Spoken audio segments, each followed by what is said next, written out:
Greeting students, class 12th business studies.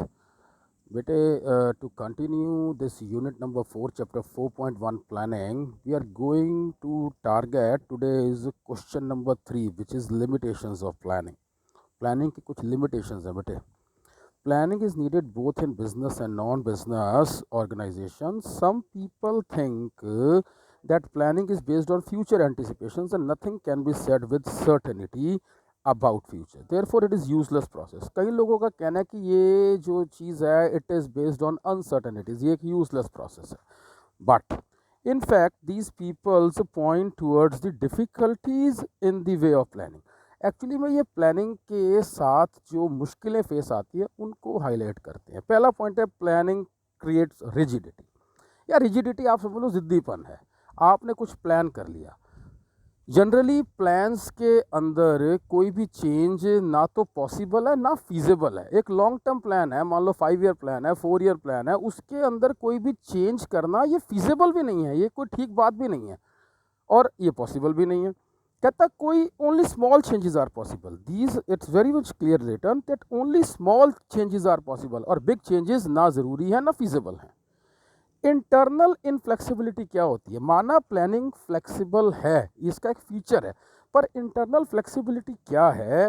At the time of planning the objectives of the organisations, हमारे programmes, हमारे rules, हमारे procedures, हमारी internal policies को change तो करना ही पड़ेगा. Well that is not, you can से easy task और नॉट फीजिबल टास्क.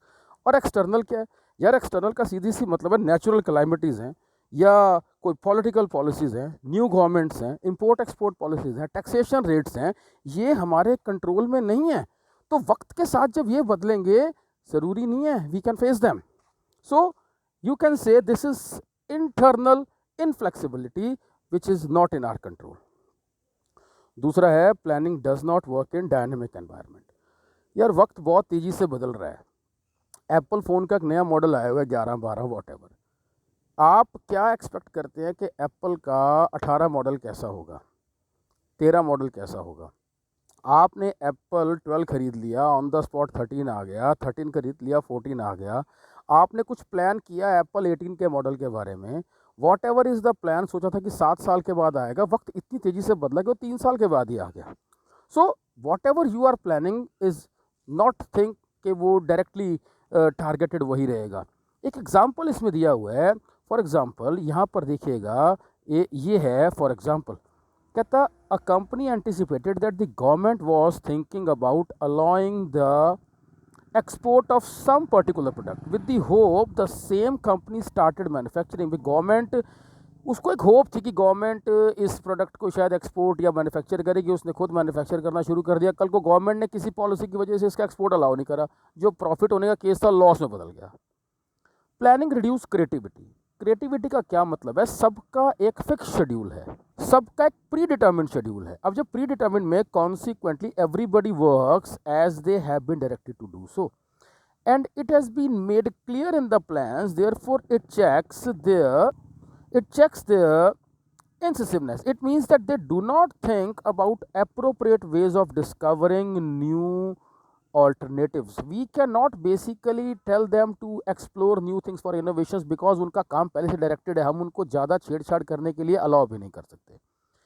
जब भी आप कुछ प्लान करेंगे ह्यूज कॉस्ट आएगी. सपोज़ आपने कोई मकान बनाना है तो आप उसके लिए किसी आर्किटेक्ट को प्लान या अप्रोच करते हैं. तो एक आर्किटेक्ट के साथ जब भी आप कुछ प्लान आउट करते हैं कॉस्ट भी लगती है और टाइम भी लगता है. तो हम कह सकते हैं किसी चीज़ को प्लान करने में ह्यूज कॉस्ट भी आती हैं और वो एक टाइम कंज्यूमिंग प्रोसेस भी है because it's a long process. कहता planning very much clearly it's written over here. कहता planning it is a small work but this process is really big. Planning basically becomes meaningful only after traversing a long path. एक बहुत लंबा सफ़र तय करने के बाद ही आप एक सक्सेस की तरफ सोच सकते हैं. तो it's you can say cost consuming also and time consuming also. कहता planning does not guarantee success. आपने कुछ प्लान करके काम शुरू कर दिया, आपको क्या पता वो प्लान सक्सेस होगा कि नहीं होगा. यहाँ कोई भी एग्जांपल लिखा हुआ है दैट इज़ अ डिफरेंट और केस. आप जनरल लाइफ सिनेरियो समझो. कुछ प्लान किया था 4 साल के बाद का, काम करना शुरू किया 4 साल पहले, आप कैसे फोरकास्ट कर सकते हो कि वो गारंटी से सक्सेस हो ही जाएगा? तो it does not guarantee success. बेटे नेक्स्ट है प्लानिंग प्रोसेस। प्लानिंग प्रोसेस का क्या मतलब है, ये बेसिकली एक प्रक्रिया है। अब प्रक्रिया का क्या मतलब है, आप घर में किचन में कुछ प्लान कर लो, दुकान पे कुछ प्लान कर लो, फैक्ट्री के लिए कुछ प्लान कर लो, नया प्लान बनाने ही कर लो, पुराने को अपडेट करने ही कर लो, नए प्रोडक्ट के लिए, कुछ इनोवेशंस के लिए। इन 7 स्टेप से आप गुजरोगे ही गुजरोगे, ये इसका मतलब है। पहला क्या है, सेटिंग ऑब्जेक्टिव। भाई आपने एक ऑब्जेक्टिव सेट कर लिया, सपोज आपने ऑर्गेनाइजेशन में अनाउंस कर दिया कि जी मेरी तो 2000 करोड़ की मैंने सेल टर्नओवर इस साल लेके आनी है। पता नहीं वो कैसे लेके आनी है, yes we have declared, we have announce. अब उसमें से हम 1000 करोड़ के टीवी बेचेंगे, 500 करोड़ के फ्रिज बेचेंगे, 300 करोड़ के क्या बेचेंगे, क्या चीज़ नगद बेचेंगे, क्या चीज़ उधार बेचेंगे, डिफरॉड केस। ये हमारा एक ऑब्जेक्टिव है कि हमने बेसिकली 2000 करोड़ की अपनी wants to raise our turnover. Expected sales 1000 crore है, 500 crore, 300 crore and 200 crore respectively. These objectives can be defined in such a way. Suppose that the company has 4 major products, तो कहते हैं पहले प्रोडक्ट से हम 1000 करोड़ की सेल कर लेंगे, दूसरे से इतने की, तीसरे से इतने की। ये ख्याली पुलाव है, या ये हमारे प्लान है, या ये हमारा ऑब्जेक्टिव है जिसको हमने अचीव करना है। Premises, developing premises. कहता है प्रीमिसेस कहते हैं it refers to make certain assumptions basically about the future.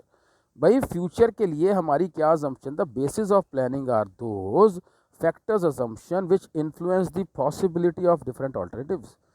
कहता है before taking final decisions about any alternative, a forecast of these assumptions is made. एक अंदाज़ा लगाया जाता है इन अपने फैक्टर्स के सक्सेस को लेकर। फॉर एग्जाम्पल 2 तरह के प्रीमिसेस हैं। इंटरनल प्रीमिसेस कहते हैं हमारी अपनी कैपिटल, हमारी लेबर, हमारी रॉ मटेरियल, हमारी मशीन हमारे साथ कितनी बेसिकली हमारे वक्त के साथ हमारे साथ रहेगी, साथ देगी। एक्सटर्नल प्रीमिसेस कहते हैं गवर्नमेंट की क्या पॉलिसीज रहेंगी, बिजनेस के कंपटीटर्स कैसे रहेंगे, टेस्ट ऑफ कस्टमर के बदल तो नहीं जाएगा, गवर्नमेंट के इंटरेस्ट रेट, टैक्स रेट तो नहीं बदलेंगे। ये एक अजम्पशंस हैं। For example company wants to expand its business, it has an alternative to establish basically a factory in rural area, गाँव में वो फैक्ट्री लगाना चाहती है। In this case internal premises क्या है, हमारा कैपिटल, रॉ मटेरियल, हमारी अवेलेबिलिटी ऑफ लेबर क्या होगी। तो manager have to make full forecast of this assumptions. In other words हमारी जो basically you can say external premises है, वो हो सकती है हमारी industrial policy of the government, हमारे साथ कितना कोऑपरेटिव है, और ये सब फैक्टर्स को कंसिडर करने को कहते हैं your step number 2 developing premises, identifying alternate course. यार इसको ना मेरे तरीके से समझो, मैंने एक बिजनेस प्लान किया। वो बिज़नेस कौन सा बिज़नेस है, सपोज़ मैंने फुटवेयर का बिज़नेस प्लान किया। मैं साथ में ये कह के चलता हूँ कि भाई मान लो अगर फुटवेयर का बिज़नेस ना चला, तो मैं एक फास्ट फूड का बिज़नेस भी प्लान कर लेता हूँ, एक ऑटोमोटिव का प्लान कर लेता हूँ, एक फर्नीचर का प्लान कर लेता हूँ। ये 3 ऑल्टरनेटिव हैं मेरे मेन बिज़नेस के साथ। यानी कि कल को मैं अपने बेसिकली टारगेट्स को साथ 3 ऑल्टरनेटिव लेकर चलता हूँ। इन केस ये ना हुआ तो ये कर लेंगे, ये ना हुआ तो ये कर लेंगे, ये ना हुआ तो ये कर लेंगे। यहाँ एक एग्जाम्पल कहता है कि basically if an organisation has the objective of expanding is business, it can be done in many ways. कहता है by expanding the existing business, for example if companies engaged in producing TV set, कहता है TV set को it can produce TV sets at different sizes. हम TV set को different size में बनाएं, या एंटरिंग अदर एरियाज, या same size के साथ दूसरे एरियाज में, दूसरी स्टेट्स में एंटर होकर इसको एक्सपेंड करें। डिपेंड करता है आपने ऑल्टरनेटिव सोचे हैं, कौन सा इंप्लीमेंट कर, that is later on, but हमारे पास एक ऑल्टरनेटिव है इसको लेके। कहता है by entering into some collaborations, या हम एक काम करते हैं कोई नई कंपनी के साथ कोलैबोरेट कर लेते हैं, या किसी दूसरी कंपनी के बिजनेस को टेक ओवर कर लेते हैं। हम क्या करेंगे पता नहीं, हमने 4 रास्तों में अपना हाथ सेफ साइड के लिए रखा हुआ है। इवेल्युएटिंग ऑल्टरनेटिव कोर्सेज, पहले ना आप ये मिनिमम प्रीलिमिनरी क्राइटेरिया को समझो। सपोज मेरा बजट 5 लाख रुपए का है, मैंने जो 4-5 रास्ते सोचे हैं उसमें से 2 रास्ते जो हैं वो 5 लाख रुपए से ऊपर हैं, यानी कि मेरी मिनिमम प्रीलिमिनरी क्राइटेरिया से उसकी रेंज बाहर है, मैं उस तक सोचूंगा ही नहीं। तो कहते हैं मिनिमम प्रीलिमिनरी क्राइटेरिया मेरी बजट ज्यूरिस्डिक्शन का पार्ट होता है कि इसके अंदर ही मुझे काम करना है। इवेल्युएटिंग ऑल्टरनेट कोर्स का क्या मतलब है, मैंने जो पॉइंट 3 में 4-5 रास्ते सोचे थे, यहाँ मैं हर रास्ते के मेरिट्स और डीमेरिट्स को एवेल्युएट करूँगा, और जो रास्ते जो ऑल्टरनेटिव्स मेरे मिनिमम प्रीलिमिनरी क्राइटेरिया या बजट से बाहर है उनको छोड़ ही दूंगा। सपोज 5 रास्ते से 2 मेरे बजट से बाहर है, मैंने उनको छोड़ दिया, बाकी 3 पे मैंने फोकस कर लिया। मतलब for example a particular alternative course can be highly profitable but it requires investment of more capital. एक तो बहुत प्रॉफिटेबल है पर इसमें बहुत ज़्यादा कैपिटल चाहिए और बड़े लंबे टाइम तक इसकी इन्वेस्टमेंट चाहिए, ठीक है जी।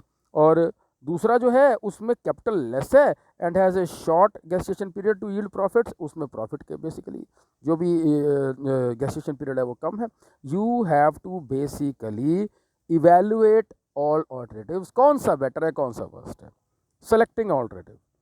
भाई अब यहाँ पर पॉइंट 3 में 5 ऑल्टरनेटिव सोचे थे, पॉइंट 4 में 2 को मैंने मिनिमम प्रीलिम क्राइटेरिया की वजह से बाहर निकाल दिया, बाकी 3 रह गए। 3 में से एक को फाइनलाइज कर दिया, एक को रिजर्व में रख लिया, उसे कहते हैं सेलेक्टिंग एन ऑल्टरनेटिव कि जी मैं फुटवेयर का बिजनेस तो फाइनल करूंगा ही करूंगा और साथ में फास्ट फूड का रिजर्व में रख के चल रहा हूँ। देखिए, after careful analysis of different alternatives, the best one is selected. Sometimes the analysis yield more than one alternative course with similar merits. Keeping in view the uncertainties of the future, it is justifiable to select more than one good alternative course. One of such alternative is adopted and the other is kept in reserve. एक को हम adopt कर लेते हैं, एक को हम reserve में रख देते हैं।